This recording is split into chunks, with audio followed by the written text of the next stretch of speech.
Hello my dear students, welcome in the next session of target 360 NCERT line to line. तो हमने start किया था chapter biomolecules बच्चों, जिस चैप्टर में हम लोगों ने बायोमॉलिक्यूल्स का बेसिक इंट्रोडक्शन पढ़ा। बायोमॉलिक्यूल्स को हमने दो कैटेगरीज में डिवाइड किया, माइक्रो एंड मैक्रो, जिसमें से माइक्रो मॉलिक्यूल्स हम पढ़ रहे थे। लास्ट सेशन में मैंने आप लोगों को अमीनो एसिड्स के बारे में बताया था। अब हम डिस्कस कर लेते हैं लिपिड्स के जो फॉर्म्स हैं। एक तरह से यू रिमेंबर ना, हमने प्रीवियस सेशंस में ये बात डिस्कस की थी कि भाई जो लिपिड्स हैं वैसे तो उनको मैक्रोमॉलिक्यूल्स में रखते हैं, मैक्रोमॉलिक्यूल्स के साथ ही कैटेगराइज किया गया है क्योंकि वो हमें ऊपर मिले थे, एसिड इंसोल्यूबल फ्रैक्शन में मिले थे। बट डेफिनेशन वाइज अगर देखें तो लिपिड्स पॉलीमर्स नहीं होते। लिपिड्स बहुत ही सिंपल, मतलब यूँ कह लीजिए सिंपल कंपाउंड्स होते हैं, कम मॉलिक्यूलर वेट के कंपाउंड्स होते हैं। तो लिपिड्स बेसिकली किसके बने हैं वो हमें यहाँ पर देखना है। तो ये जो मैंने हेडिंग डाली है फैटी एसिड्स एंड ग्लिसरॉल, ये एक तरह से लिपिड्स को बनाने वाले कंपाउंड्स हैं, ठीक है।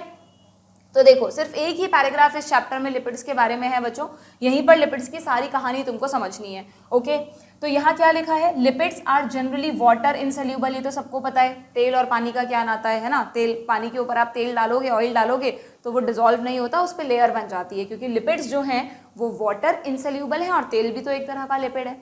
अच्छा, सबसे बड़ा कंफ्यूजन मैंने बच्चों में देखा है कि आप लोगों को कई बार लगता है कि मैम कभी तो हम लिपिड्स बोल देते हैं, कभी हम फैट्स बोल देते हैं, तो दोनों एक ही हैं कि अलग अलग हैं। तो यहीं पर हम आगे पढ़ेंगे कि फैट जो है ना वो लिपिड का एक टाइप है। एक्चुअली लिपिड्स के भी अलग अलग क्लासिफिकेशन होते हैं। तो मेल्टिंग पॉइंट के बेसिस पर लिपिड्स को दो कैटेगरीज में डिवाइड करते हैं, या तो फैट्स या तो ऑयल्स, ठीक है। तो फैट एक तरह का लिपिड है, तो लिपिड और फैट को सिनोनिम की तरह यूज कर लेते हैं, but you must remember fat is a type of lipid, यानी all fats are lipids but all lipids are not fats, ठीक है। Now they could be simple fatty acids. अब देखो, अब इस पूरे पैराग्राफ में मैं तुमको तीन बात बता रही हूँ, तीन लाइन्स हैं जो पहले तुम हाईलाइट करोगे कि लिपिड्स किस किस तरह से बन सकते हैं। तो कोई भी एक लिपिड एक सिंपल फैटी एसिड हो सकता है, या इसमें आगे आप हाईलाइट करो another simple lipid is glycerol. Glycerol अकेला भी एक लिपिड हो सकता है, या फिर many lipids have both glycerol and fatty acids. ये लिपिड्स के तीन टाइप्स हो गए केमिकल कंपोजिशन के बेसिस पर, कि या तो अकेला फैटी एसिड लिपिड है, या तो अकेला ग्लिसरॉल मॉलिक्यूल एक लिपिड है, और अगर दोनों जुड़ जाएं, ग्लिसरॉल और फैटी एसिड आपस में जुड़ जाएं, चेन नहीं बनाएंगे, सिर्फ आपस में जुड़कर एक छोटा मॉलिक्यूल बनाएंगे, मतलब एक कंपाउंड बनाएंगे सॉरी, तो भी आप उसको लिपिड ही कहोगे। तो लिपिड्स की तीन फॉर्म हो गई, ठीक है। अब फैटी एसिड्स क्या होते हैं भाई? A fatty acid has a carboxyl group attached to R group. Fatty acid क्या होता है? फैटी एसिड का सिंपली मतलब हुआ कि एक आर ग्रुप है और क्या है, उस पर COOH ग्रुप जुड़ा हुआ है, ये एक तरह का फैटी एसिड हो गया। Has a carboxyl group attached to an R group. The R group, अब यहाँ पे ये आर ग्रुप क्या है? ये मिथाइल हो सकता है, ये इथाइल हो सकता है, या फिर कोई भी higher number of CH2 group हो सकता है, जिसमें लिमिट क्या होगी, 1 कार्बन टू 19 कार्बन। समझ रहे हो ना, एक कार्बन तो COH का है ही है। ये जो आर ग्रुप है, ये आर ग्रुप कोई भी कार्बन का कंपाउंड हो सकता है, जिसमें कितने कार्बन हो सकते हैं, 1 to 19। सिंगल कार्बन होगा तो मिथाइल, दो कार्बन है तो इथाइल, उससे ज़्यादा है तो बढ़ता जाएगा। तो मैक्सिमम इस आर ग्रुप में 19 कार्बन हो सकते हैं, और एक कार्बन COH का आ गया। यानी कोई भी एक फैटी एसिड्स में मैक्सिमम कार्बन कितने होंगे, 20। 19 तो आर ग्रुप के और एक COH का। मिनिमम कार्बन कितने होंगे, 2, एक तो आर ग्रुप का और दूसरा COH का। बात समझ में आ गई? नाउ फॉर एग्जाम्पल, जैसे तुम्हारी बुक में एक एग्जाम्पल दिया है बच्चों, इसको हाईलाइट कर दो तुम। पामिटिक एसिड जो है ना वो एक तरीके का लिपिड है, एक तरीके का फैटी एसिड है, जिसमें क्या लिखा है, 16 कार्बन्स होते हैं इंक्लूडिंग कार्बोक्सिल कार्बन। तो तुमसे पूछ लेंगे कि पामिटिक एसिड में आर ग्रुप कितने कार्बन का होता है, बताओ? 15 कार्बन का, क्योंकि उन्होंने लिखा है 16 कार्बन तो कार्बोक्सिलिक को मिलाकर हैं, ठीक है। तुम्हारी बुक में इसका डायग्राम भी दिया है, ये देखो पामिटिक एसिड है ना, इसी के सामने वाले पेज पर जो स्ट्रक्चर्स दिए हैं उनमें पामिटिक एसिड का स्ट्रक्चर देख लो तुम। क्या दिया है यहाँ पे पामिटिक एसिड के स्ट्रक्चर में? ये एक फैटी एसिड है जिसमें एक कार्बन तो ये रहा, एक ये रहा, 14 ये रहे, तो 14 15 16, टोटल 16 कार्बन हो गए। तो एक तरह से ये किसको बता रहा है बच्चों, ये यहाँ पर आर ग्रुप को बता रहा है, ठीक है। देन ये देखो, अब यहाँ पर है ना इस डायग्राम में बेसिकली तीनों तरह के लिपिड समझाए तुमको। ये तो फर्स्ट टाइप के लिपिड्स हो गए जो फैटी एसिड्स की फॉर्म में होते हैं, ये दूसरे टाइप के लिपिड्स हो गए जो ग्लिसरॉल होता है। ग्लिसरॉल सबको पता होगा, केमिस्ट्री में ग्लिसरॉल का फॉर्मूला क्या है, ट्राई हाइड्रोक्सी प्रोपेन, 3 कार्बन है, तीनों पर एक एक OH ग्रुप जुड़ा हुआ है। तो आप वो जो घर में ग्लीसरीन यूज़ करते हो ना, पूछना अपनी मम्मा से या किसी से भी, उनको पता होगा आपकी सिस्टर को कि जनरली या कॉस्मेटिक्स में भी होती है, स्किन को स्मूथ बनाए रखने के लिए सर्दियों में ग्लीसरीन लगाई जाती है। उस ग्लीसरीन की बॉटल पे देखना अगर आपके घर पे हो तो लिखा होगा उसके केमिकल नेम में ग्लीसरॉल, ठीक है। तो ये जो ग्लीसरॉल है उसमें चिकनाई क्यों होती है? क्योंकि वो भी एक तरीके की लिपिड है, ठीक है। और तीसरा जो टाइप है लिपिड्स का, उसमें ये सब आ गए, ये वाले सब, क्योंकि तीसरा टाइप हो गया लिपिड्स का जो इन दोनों के कॉम्बिनेशन से बना है। जैसे यहाँ पर तुम्हें एक एग्जांपल दे दिया ट्राईग्लिसराइड्स, क्योंकि ध्यान से देखो इस ग्रुप को ये कैसे बना, ये ग्लीसरॉल था क्या, ये रहा सेंटर में ग्लीसरॉल, ये पूरा।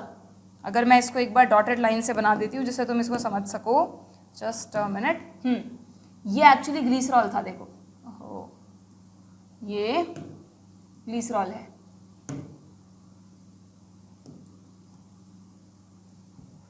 है कि नहीं, CH2 CH CH2 OH OH OH।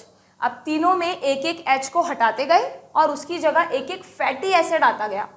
देखो यहाँ पर एक फैटी एसिड आ गया RCOH, यहाँ पर एक फैटी एसिड आ गया R2COH, यहाँ पर एक फैटी एसिड आ गया R3COH। तो उसके बेसिस पर डिसाइड करता है कि कौन सा ग्लीसराइड बनेगा। तुम इनको शॉर्ट में ग्लीसराइड्स बोल दो। ये जो थर्ड कैटेगरी है लिपिड्स की, उनको क्या बोल दो, ग्लीसराइड्स बोल दो। तो ग्लीसराइड यानी, एक मिनट रुको जरा, मैं इसको यहाँ से हटा देती हूँ। ग्लीसराइड्स यानी वो लिपिड जो इन दोनों के कॉम्बिनेशन से बना है। अगर उसमें 3 फैटी एसिड्स हैं तो ट्राइग्लिसराइड, जरूरी नहीं है तीनों, हो सकता है एक नहीं होता 2 ही होते, यहाँ पर H होता तो डाइग्लिसराइड, और अगर 2 ही नहीं होते सिर्फ एक ही फैटी एसिड होता तो मोनोग्लिसराइड। तो ग्लिसराइड का मतलब simply fatty acid plus glycerol, जिसमें ग्लिसरॉल तो हमेशा एक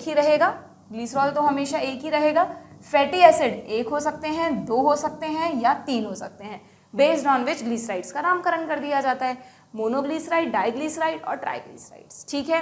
तो lipids can be of 3 types, either fatty acid और ग्लिसरॉल और कॉम्बिनेशन ऑफ बोथ। अगर बोथ का कॉम्बिनेशन है तो उन्हें ग्लिसराइड्स कह दोगे। और इन्हीं ग्लिसराइड्स का एग्जाम्पल है बच्चों फैट्स एंड ऑयल्स। आप जितने भी अपनी डेली लाइफ में फैट्स और ऑयल्स यूज़ करते हो ना, कोकोनट ऑयल, घी, बटर, वो सब ग्लिसराइड्स ही हैं। इसीलिए जब आप उन्हें खाते हो तो आपकी बॉडी को उन्हें डाइजेस्ट करना पड़ता है, आपके डाइजेस्टिव एंजाइम्स उन्हें डाइजेस्ट कर देते हैं, ग्लिसरॉल को अलग कर देते हैं, फैटी एसिड्स को अलग कर देते हैं, और आपका ब्लड उन्हें एब्जॉर्ब करके टिश्यूज तक पहुंचा देता है, ठीक है। समझ में आ गया? अभी इन दोनों को जाने देते हैं, बाद में देखेंगे। तो फैटी एसिड क्या होता है समझ में आ गया। तो फैटी एसिड के 2 एग्जाम्पल्स आपके कोर्स में हैं, बस आपको वही याद करने हैं, एक तो पामेटिक एसिड और एक और एग्जाम्पल है जिसका डायग्राम नहीं दे रखा, एराकिडोनिक एसिड। इसमें लिखा है it has 20 carbon atoms including the carboxylic carbon, but obvious 19 इसमें है, 20 इसमें है, ठीक है। एक और बात लिखी है कि ये जो फैटी एसिड्स में ये आपको दिख रही है ना चेन, ये ज़रूरी नहीं है हमेशा सिंगल बॉन्ड वाले कार्बन ही हो सारे, इसमें डबल बॉन्ड या ट्रिपल बॉन्ड कार्बन भी हो सकते हैं। तो इसका मतलब अगर पूरी चेन में सारे सिंगल बॉन्ड्स हैं तब तो उनको कहते हैं सैचुरेटेड फैटी एसिड्स, क्योंकि अब उनमें कोई भी दूसरा आने की कैपेसिटी नहीं है ना, वो ऑलरेडी सैचुरेटेड है। और अगर इस चेन में कहीं पर भी डबल बॉन्ड या ट्रिपल बॉन्ड है तो ये चांस है कि कोई भी, ऐसा होता है ना, पढ़ते हो ना केमिस्ट्री में कि जस्ट अ मिनट, कि अगर मान लो डबल बॉन्ड है या आगे जाकर कुछ भी है, ठीक है, तो ऐसा पॉसिबल है कि यहाँ पर जो हाइड्रोजन है उसकी जगह कोई और आ जाए, या यहाँ पर जो हाइड्रोजन है उसकी जगह कोई और आ जाए। तो अगर डबल बॉन्ड या ट्रिपल बॉन्ड होते हैं तो किसी और के आने के चांसेस रहते हैं, वो सैचुरेटेड नहीं होता, तो उसको क्या कह देते हैं, अनसैचुरेटेड, सिंपल। तो इसका मतलब फैटी एसिड्स को क्लासीफाई किया गया है 2 टाइप्स में, कौन से, या तो उनको कहेंगे आप fatty acids could be saturated fatty acids without double bond, और अनसैचुरेटेड विद 1 और मोर डबल बॉन्ड्स। अगर डबल बॉन्ड्स हैं तो अनसैचुरेटेड, अगर डबल बॉन्ड्स नहीं हैं तो सैचुरेटेड। रटना मत समझ के पढ़ना कि अगर सारे ही सिंगल बॉन्ड हैं तो अब कोई भी स्कोप नहीं है नई चीज़ों के जुड़ने का, सारी वैलेंसीज फुलफिल हो रखी हैं तो सैचुरेटेड, अगर डबल बॉन्ड्स हैं तो अनसैचुरेटेड, ठीक है। क्लियर है क्या? नाउ ये हुई कहानी किसकी, लिपिड्स के एक टाइप्स की जो फैटी एसिड्स हैं। अब दूसरा टाइप क्या है लिपिड्स का, सिंपली ग्लिसरॉल। इसके बारे में कुछ नहीं दे रखा, बस लिख रखा है कि भाई ग्लिसरॉल जो है उसका केमिकल नेम है ट्राई हाइड्रोक्सी प्रोपेन, ठीक है। नाउ अब थर्ड कैटेगरी की बात हो रही है। Many lipids have both glycerol and fatty acid. NEET में क्वेश्चन आया था कि जब फैटी एसिड और ग्लिसरॉल जुड़ते हैं तो उनके बीच में कौन सा बॉन्ड बनता है? ये यहाँ पर जब वो आपस में जुड़ते हैं तो ये COOR ग्रुप बन गया। क्या ये एस्टर ग्रुप है? तो इसको कह देते हैं एस्टर बॉन्ड। ठीक है, तो यहाँ लिखा हुआ है the fatty acids are found esterified with glycerol. Very very important.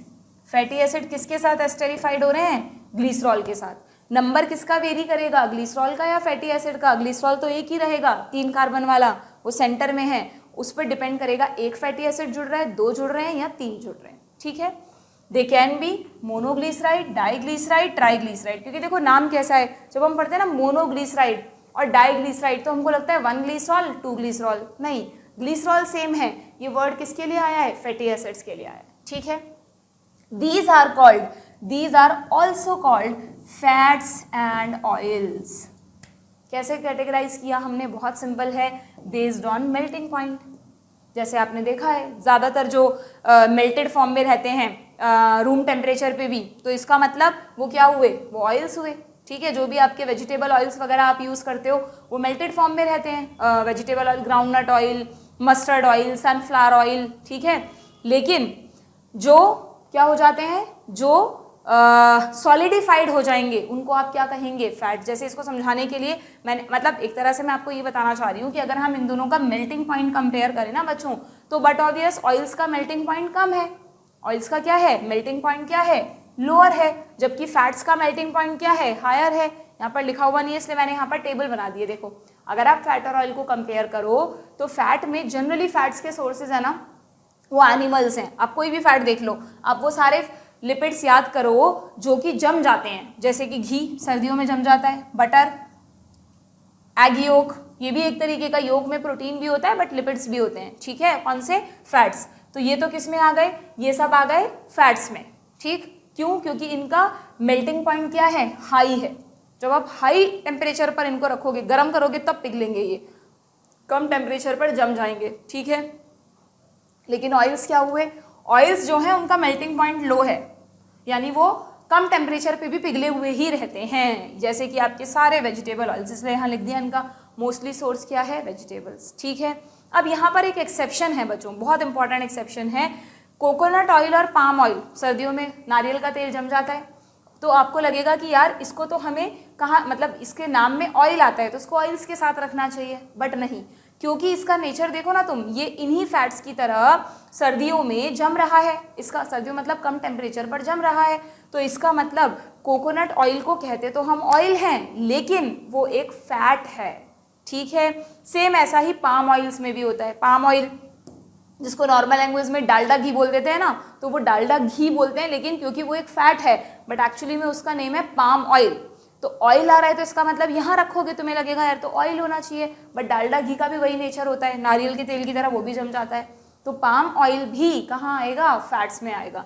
तो ये 2 ऑयल ऐसे हैं जिनके नाम में तो ऑयल आता है बट ये ऑयल ना होके फैट है। ये एनसीईआरटी में है नहीं, बट इतनी सी एडिशनल चीज़ें पढ़ने में कोई बुराई नहीं है। ठीक है, समझ में आ गया क्या? बाकी सब ऑयल तुम्हें याद रखने। तुम्हारी एनसीईआरटी में जिस ऑयल का एग्जाम्पल दिया है वो है जिंजली ऑयल, शीशम का तेल, सुना होगा सबने।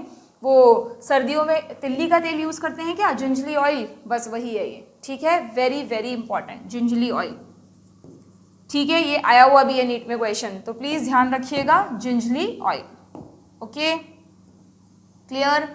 तो यहाँ पर इन्होंने बता दिया oils have lower melting point, जैसे कि gingelly oil, hence remain as oil in winters, सर्दियों में कम टेम्परेचर पे भी नहीं जमेगा। ठीक है, can you identify a fat from the market? अभी बता दिए मैंने आपको। ये हो गई बात लिपिड्स की। अब एक दो एडिशनल लाइन और दी है लिपिड्स के लिए। क्या?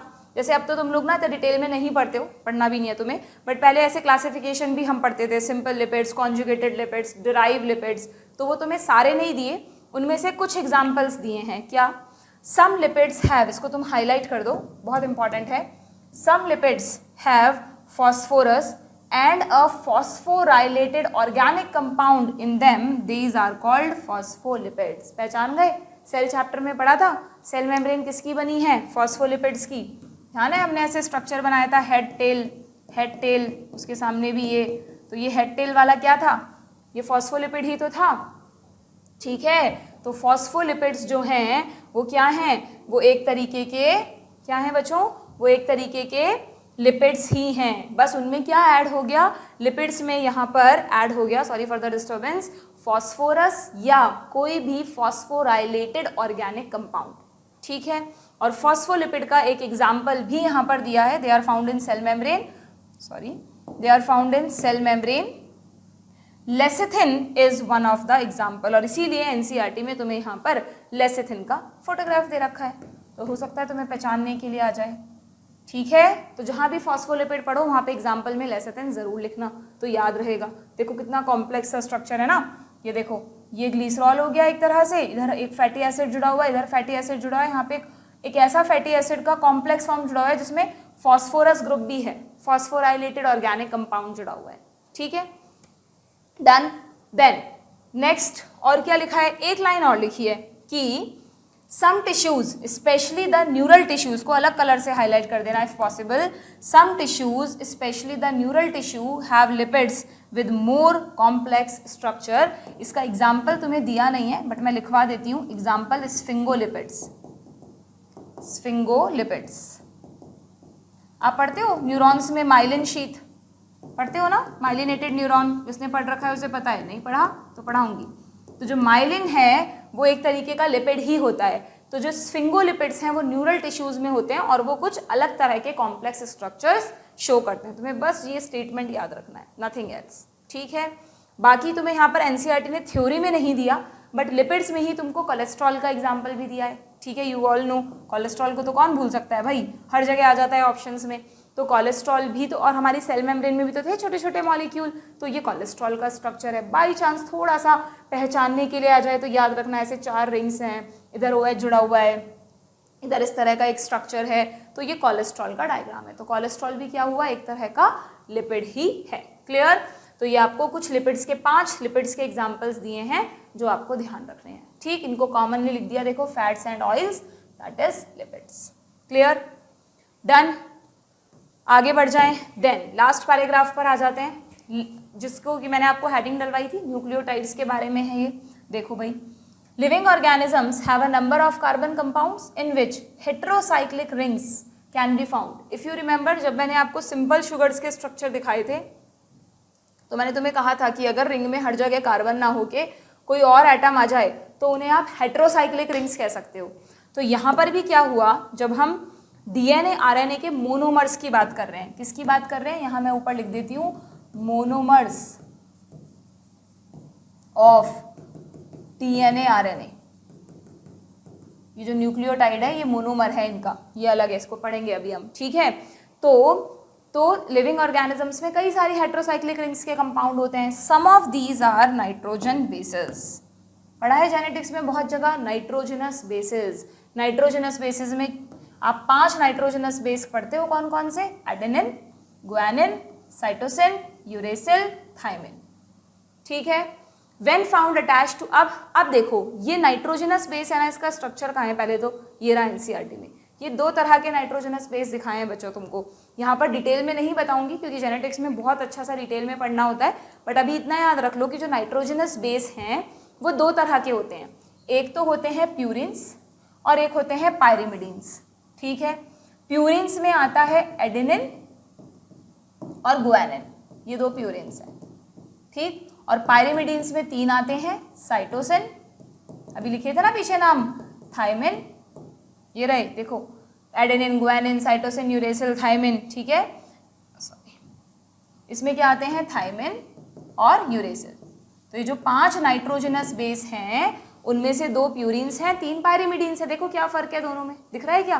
प्यूरिन्स वो हैं जिनके पास 2 रिंग्स हैं, पायरिमिडीन्स वो हैं जिनके पास एक ही रिंग है। ये पूछ लेंगे तुमसे छोटा सा क्वेश्चन कि भाई स्टेटमेंट आ जाएगा, पायरिमिडीन हैव 1 हेटेरोसाइक्लिक रिंग या प्यूरिन्स हैव 2 हेटेरोसाइक्लिक रिंग्स। तो ध्यान रखना, जिसका नाम छोटा है उसके पास 2 रिंग्स हैं, जिसका नाम बड़ा है उसके पास 1 रिंग है, ओके।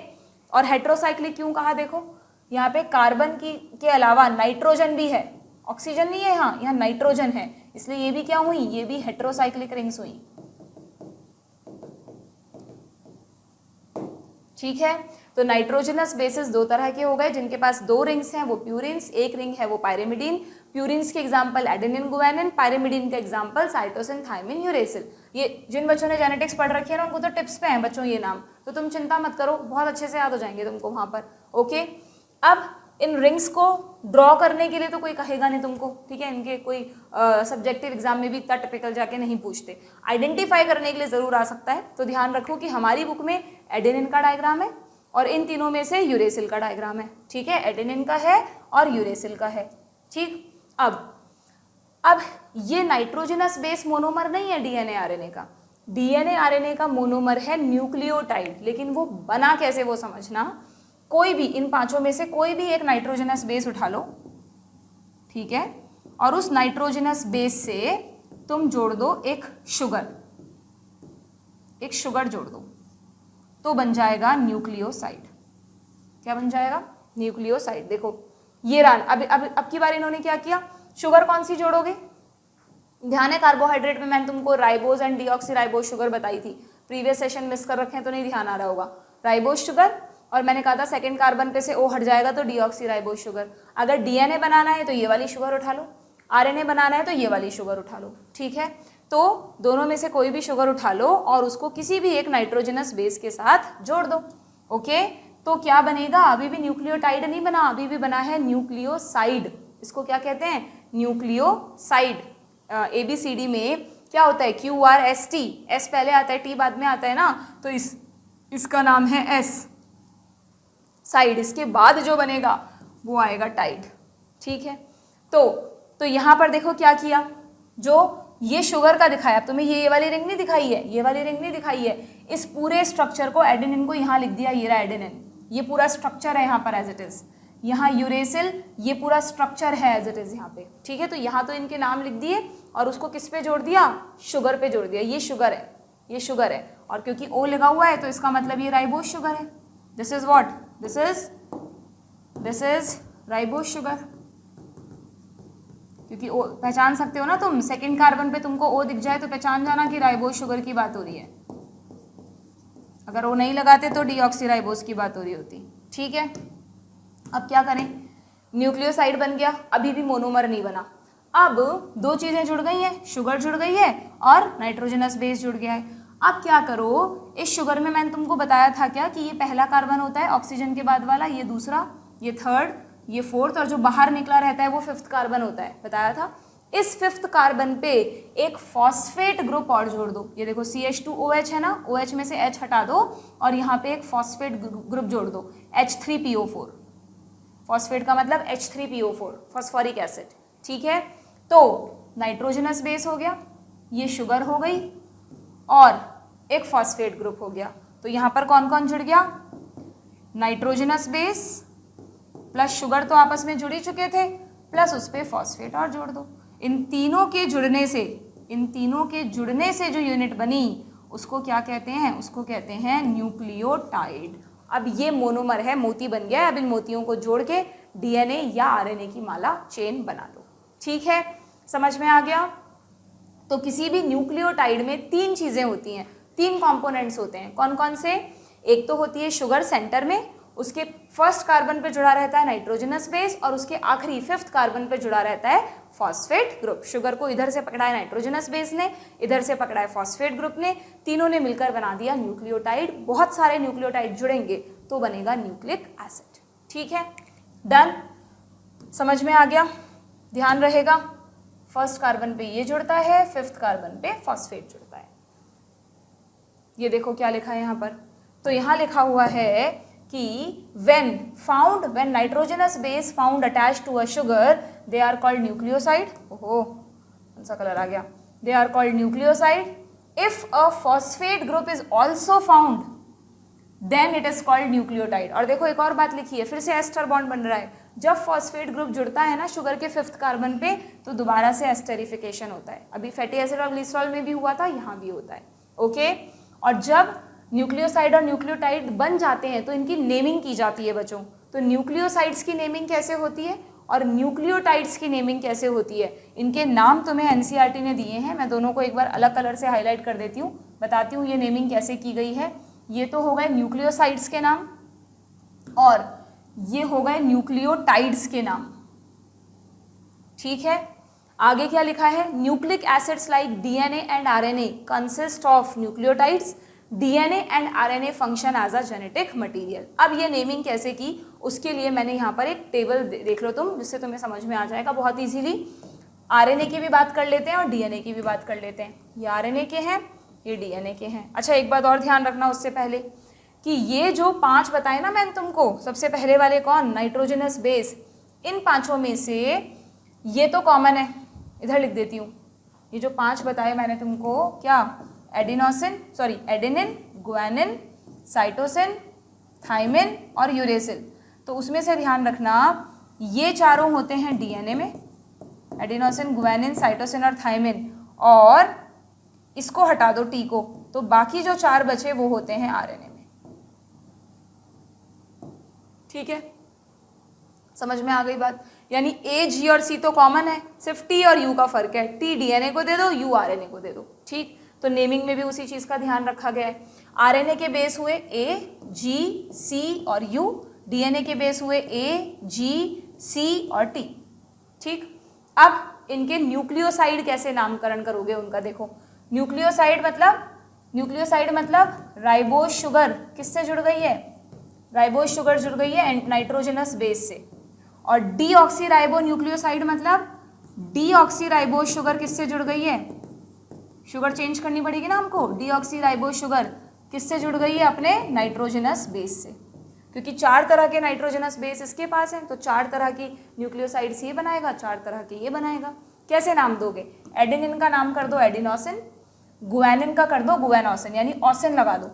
ये दोनों प्यूरिन्स है ना, और ये दोनों पायरिमिडीन्स हैं, तो प्यूरिन्स के नाम में क्या लगा देना है तुमको, नाम कैसे चेंज करना है, ओसिन लगा देना है, एडिनोसिन, गुआनोसिन, अभी एनसीईआरटी में भी देख लेंगे। और यहाँ क्या करना है, देखो साइटोसिन में ओसिन कैसे लगाते, साइटोसिन का तो नाम ही ओसिन है, तो इसलिए यहाँ चेंज कर दिया, पायरिमिडीन्स, डीन्स आता है ना लास्ट में, तो इनके नाम में भी डीन कर दिया। तो साइटोसिन से हो गया साइटिडिन, यूरेसिल की जगह हो गया यूरिडिन। सेम यहाँ पर भी है, बिल्कुल कोई चेंज नहीं है, एडिनोसिन, गुआनोसिन, साइटोसिन का साइटिडिन, थाइमिन का थाइमिडिन। सिर्फ यहाँ क्या करा, यहाँ पर दिखाने के लिए कि भाई ये डीएनए की, ये आरएनए की, इसमें राइबो लगाने की जरूरत नहीं है, यहाँ डीऑक्सी लगा दो, तो ये डीएनए का हो गया और ये आरएनए का हो गया। ये दोनों तो क्योंकि इंडिविजुअल होते हैं, तो इसमें किसी में भी डीऑक्सी की जरूरत ही नहीं है। ठीक है, क्लियर है क्या। तो देखो तुम्हारी एनसीईआरटी में क्या लिखा था कि adenosine, guanosine, thymidine, uridine and cytidine are the nucleosides. ये तीनों हो गई पायरिमिडीन्स और ये दोनों हो गई प्यूरिन्स। न्यूक्लियोसाइड्स के नाम है बच्चों ये। अब अगर न्यूक्लियोटाइड बनाना है, न्यूक्लियोटाइड कैसे बनेगा, इस न्यूक्लियोसाइड